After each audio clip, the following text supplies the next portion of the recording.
kill you quickly.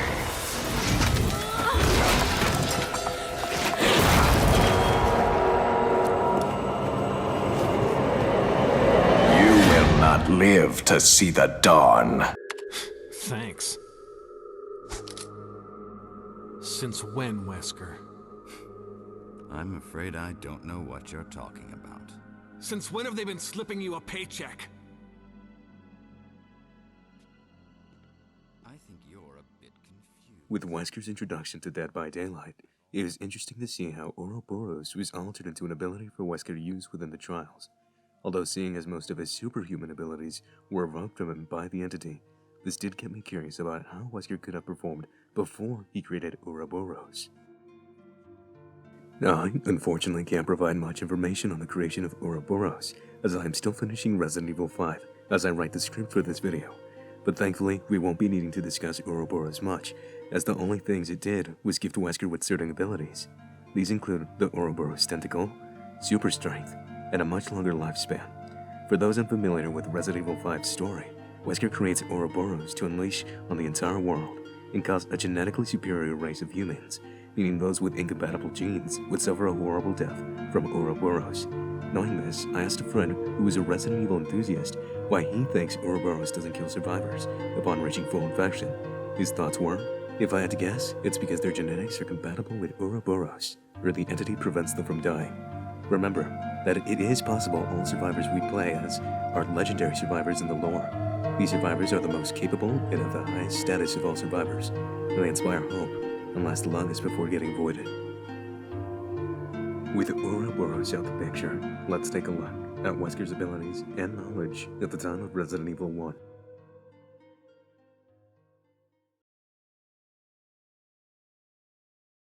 Stars team Jill Valentine, Chris Redfield, Joseph Frost, Brad Vickers, Robert Wesker, and Barry Burden are sent to assist Bravo team after their communication got lost and seemed distressed. Alpha team is quickly split up after they're attacked by a group of zombie dogs known as Sybaris. Joseph is lost during the attack, and Brad flies away, leaving the team forced to take shelter in a mansion spotted at a distance by team captain Albert Wesker. Depending on who you play as, you either lose Jill or Chris on the way to the mansion. For the purpose of this video, we will be skipping to the end of both of their campaigns, as they wrap up similarly, but they both have so much to cover on their own. If you're still interested in knowing what happens in between, I suggest you check out Sphere Hunter's video, where she explains this much better than I could. Chris later finds Rebecca, and they both encounter Wesker in the tank room, where Wesker reveals he was here to collect combat data on Umbrella's bioweapons by using star members as guinea pigs in the mansion, and exterminate all of STARS in the process, so no witnesses are left behind. Wesker's plans fall short, as the Tyrant he reveals to Chris impales him. Chris makes quick work of it and escapes with Rebecca. Unknown to anyone, Wesker had injected himself with the progenitor virus, which granted him super speed, endurance, and most importantly, resurrected him. Let's assume Wesker is taken before his death and slips into the fog. Although this would solve some plot hole issues, it would still create more. It would explain why Chris is taken while in his STARS uniform, rather than his BSAA uniform. But this would leave the issue of why Sheva is aware of Chris's existence, since she is taken from what we can assume is the beginning of Resident Evil 5, seeing as she says, "Your reputation precedes you, Mr. Redfield," which can also be heard when first meeting Sheva in Resident Evil 5. Your reputation precedes you, Mr. Redfield.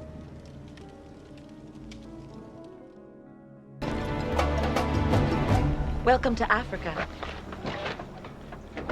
My name is Sheva Alama. Chris Redfield. Your reputation precedes you, Mr. Redfield. It's an honor. Just Chris, thanks. So you'll be accompanying me to the destination? Yes. Tensions are running high ever since the change in government. To clear up any confusion about Chris's outfits, although the STARS uniform is available to Chris in Resident Evil 5, it serves as nothing more but an alternative costume once you've beaten the game.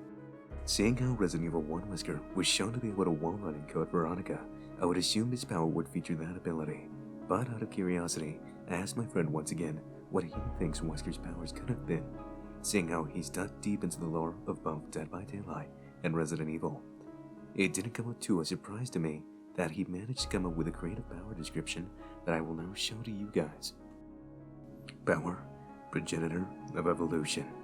The Mastermind is able to take control of 3 separate creatures, genetically engineered by the Umbrella Corporation, all designed to withstand the most intense of combat scenarios. As you gain hooks with one creature, you unlock new, more powerful foes. Tier 1. Hunter Beta, a ruthless reptile bioweapon created to be a foot soldier. They are able to launch themselves forward with a devastating launch and inflict serious damage, along with the nauseating status effect. Tier 2. Liquor, an extremely dangerous glass cannon bioweapon resulting from a catastrophic evolution process from the standard zombie. While playing as the Liquor, your field of view is decreased, but any survivors running or making sounds within an 18-meter radius of you are highlighted with an aura. Tier 3. Tyrant, Umbrella's ultimate life form, and crown jewel amongst the bioweapons. As the Tyrant, any basic attack will put any survivor into the dying state instantly. Your terror radius is replaced with the sound of a beating heart, and you can instantly mori survivors on their last hook state. After 70 seconds of playing as the Tyrant, you will seize control of him. He will retreat back to his tank on the map, and you will be forced to level up again and play as him. But you are freely able to switch between Hunter Beta and Liquor. Well, what do you think on this take on Wesker's power? Feel free to leave your thoughts in the comments below. For now, this wraps up this video. I'd like to thank you for taking the time out of your day to watch this video. Feel free to leave any feedback in the comments, as this is my first time making a project like this. I'd also like to thank my friend, who was mentioned multiple times within the video, for helping on this. I sadly can't give him full credit, as he requested I keep his identity hidden. Thank you for watching, and until next time, stranger.